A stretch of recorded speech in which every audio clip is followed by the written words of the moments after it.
Hello guys! Welcome to my first vlog. Ito yung request ng friends ko. Ibang friends ko na mag-vlog ako. And lalo na ang ibabahagi ko is about baking. So, first vlog ko to. Ang napili ko is magbahagi ng basic tools about baking. Or basic tools for baking. Lalo na para to sa mga beginners or magsisimula pa lang na na-inspire na mag-bake. So, ang unang gamit na meron ako noon ay kailangan ng bowl. Syempre, kasi ito yung number 1 na kailangan. Malalim. Bowl, malalim. Kasi, dito naglalagay, mini-mix na naglalagay ng mixture. So, any bowl naman, basta na meron tayo sa kusina is yung magagamit natin sa pagluluto. Then, yan yung first ko na meron ako. Plastic type lang siya or Tupperware. Yan. Then, nung katagalan, gumamit na ako nito kasi ito kadalasan talaga gamit ng baker, yung stainless. Mas maganda gamitin yung stainless kasi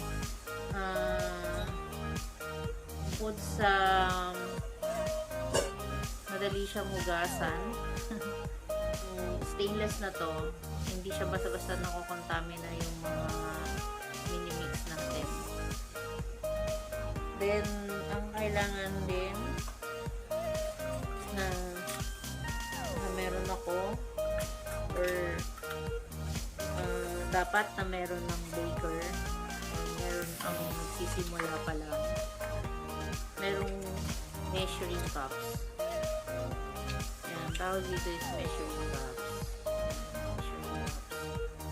May mga sukat to na simula sa 1/4, 1/2, 1/8, ganyan, 1/3, 1 cup. Ito yung mga panukat sa, lalo na to, malalaki. Panukat to sa mga powdered ingredients. Yan, gaya ng flour, cake flour, baking powder, baking soda, salt. Ito sa mga salt. Yan. Yan, yung measurement na yan, yung measuring cups na yan, ginagamit to sa mga powdered, mas gamit siya sa powdered ingredients. Gaya ng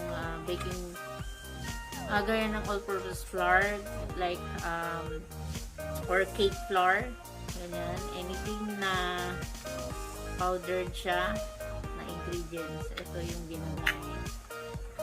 Bakit kailangan ng measuring cups? Ang measuring cups, ito yung tamang pagsukat. Kailangan ng tamang pagsukat para masunod yung procedure ng recipe na sinusunod natin. Halimbawa, 2 cups of flour nakalagay. So, ang kakailanganin mo is yung measuring cups na ito, may 1, ganyan. 1 cup, ganyan, tapos 2 cups. Dalawang ganito. Sa akin ito. Pag nagme-measure tayo, hindi kailangan na ito rin yung isasandok. O minsan ginagawa na sinasandok yung mga yung flour, pero pag sandok mo yan kasi ng flour,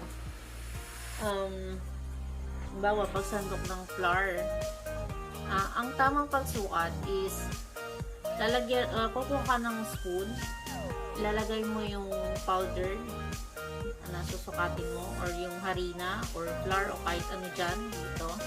Paglagay mo, pupunuin mo yan at huwag mo siyang itataktak ng ganun. Maganda, punong-puno mo siya hanggang sa nalagyan na yung pinaka-space niya.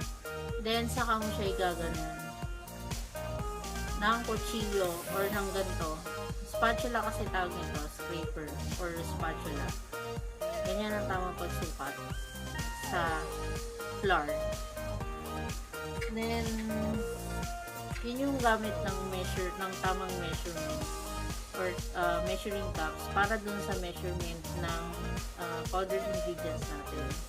Then dito, sa mga maliliit, ito yung mga salt, baking soda, baking powder, yan. Pero syempre, susundin pa rin kung ang nakalagay sa recipe mo, 1 cup, 1 tablespoon, or 1 1/2, ganyan. May mga sukat naman dito nakalagay siya. Pipiliin natin yung sukatan namin. Hindi basta sandok lang, magtatansya tayo. Kasi minsan, yun yung, pag nagtatansya tayo, yun yung mga, kadalasan may pumapalpak. Pumapalpak yung mga luto natin. Dahil sa hindi, nagsasarili tayo ng measurement. Hindi nasusunod yung recipe na ginagawa natin. Pero basically, kadalasan din naman talaga, kapag nag-start lang naman, wala naman ganun. Parang nasanay na tayo kutsara-kutsara lang, tansya-tansya. O maaari, pwede yung gamitin sa puto, ganun. Natatansya natin. Pero iba na kasi pag cakes na yung ginagawa. So, pag nag-i-start pa lang, kailangan na yung may measuring cups. Then, ang importante na meron din sa baking is yung sifter. Ito, panala or sifter. Kailangan tino. Kasi ang sifter na to, ginagamit siya sa kapag magsasando ka na ng powder na gaya ng number 1 talaga yung cake flour or all-purpose flour, kailangan mong isip yun. Pag maglalagay tayo pag maghahalo na tayo ng mixture natin or butter natin, isisip muna natin. Kasi powdered sila Kadalasan, pag bumili ka nga sa palengke, kung harina lang na ordinary, minsan may mga gumagapang-gapang yan na insekto. Kung anong gumagapang sa powder na yun, kailangan natin isip. Kasi minsan may mga dumi ng konti. Pero kasi, as a baker, kapag ka-baker ka, hindi ka basta bumibili ng harina. Kailangan, yung harina na binibili mo is yung all-purpose flour. May iba-ibang klase. Mayroong klase na tinatawag or any type. Marami rin klase kasi yung harina. Tapos, sa baking supplies ako bumibili. Or yung mga baker ngayon, sa baking supplies talaga, na meron na doon na mga pang-bake talaga. Kasi all-purpose flour ang kadalasang ginagamit ko. Or cake flour. Siyempre, eto, spatula. Sinabi ko na, spatula. Or pang-scrape din siya. Ginagamit kasi ito pag cut and fold. Pag narinig niyo yung cut and fold, yun ginagamit siya sa kadalasan gawa sa icing. Masarap siya gamitin sa icing. Minsan, ito na yung pinang-mix din sa mixture ng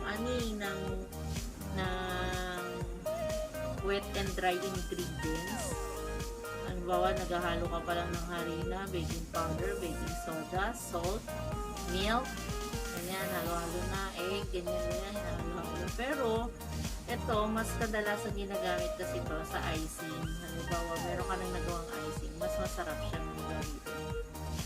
Cut and fold, ito yun, cut and fold. Cut and fold, pang-mix siya, cut and fold. Cut and fold. Marami pang pwedeng malalaman sa baking.